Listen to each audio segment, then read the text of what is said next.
Hey everyone, and welcome to Nintendo World Report TV, looking at the 10 games that we loved in 2015. I'm Donald Terriel, and I'm here with Justin Berube. Hey guys. And we are here to talk about Xenoblade Chronicles X, one of the later entries on the list, in that it came out in December, and I think a lot of people are still probably playing it because, my god, this game is huge. Oh, it is huge. I'm about 50, 60 hours in, and I am right before Chapter 6. There's so much to do on this game. Yeah, I famously reviewed the game for NWR, and I God knows I loved it, and then actually went back and restarted the game just to make sure that I saw everything and wasn't hitting level walls. So I put about 65 hours into the original game, speedrunning it to try to get to the end, and now I'm about 15 hours in and just picking off missions in Chapter 4.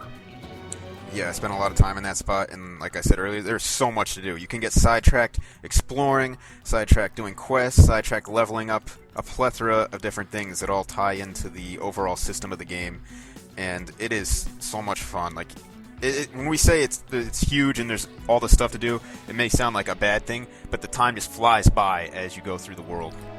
Yeah, I usually would put 13, 14-hour sessions in. It's like, hey, where did my day go? Oh, right, I was too busy running around, exploring, doing side quests, meeting people, and generally having a real good time beating the snot out of indigents all over the planet Mira. Now, have you gotten into the story very much where you are, Justin, or...? I've gotten through those chapters, so I know a little bit about the story. I have not received my skill yet, which I'm looking forward to. It seems like a huge part of the game, but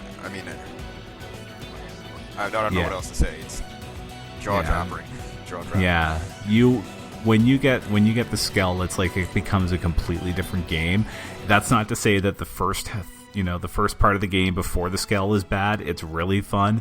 But honestly, the best moment I had this year in a game was getting the Skell and walking up to this tyrant enemy that had wiped me out several times before and basically beating it half to death with a laser sword.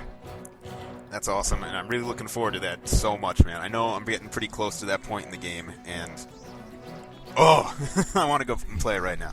It's probably my number 2 game of the year, without a doubt.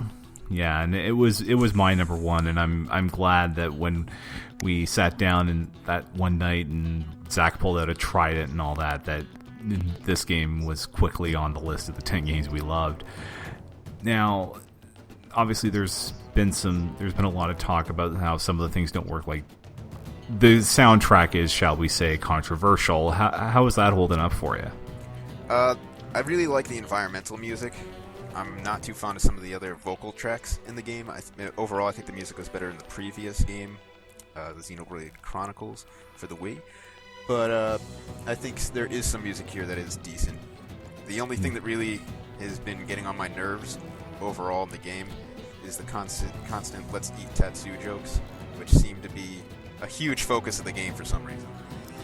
Well, if you're speedrunning the story missions like that, that's going to come up. But there's some incidental dialogue after battle when like Lynn levels up. She'll talk about eating Tatsu on occasion. But if you're doing the side quests, which really you probably ought to be doing because there's a lot of them and they're really fun to do and flesh out some of the characters in the game, then you probably won't run into that as much.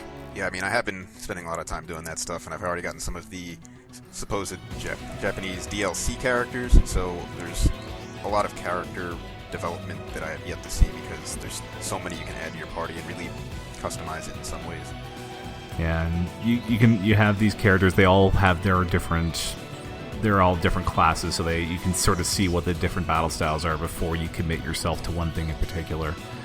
And I kind of admit I do have a soft spot for the vocal tracks, but the composer does a lot of modern anime, like he did Attack on Titan and Kill la Kill, so he's got a background in those sort of songs. But okay, maybe the new LA music isn't all that good, but you're not supposed to be there that long anyway.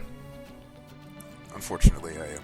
But regardless, there's so much more outside of that area and so much to do, like we said earlier. So yeah, Yeah, so that's Xenoblade Chronicles X, one of the 10 games that we loved in 2015. If you want to see what the other games are or more great Nintendo content, you can keep it locked here to Nintendo World Report TV, or you can go to NintendoWorldReport.com, the website. We have articles for all of these games and the hottest Nintendo news on the internet. Thanks for watching, and we'll catch you down the road. Later, guys.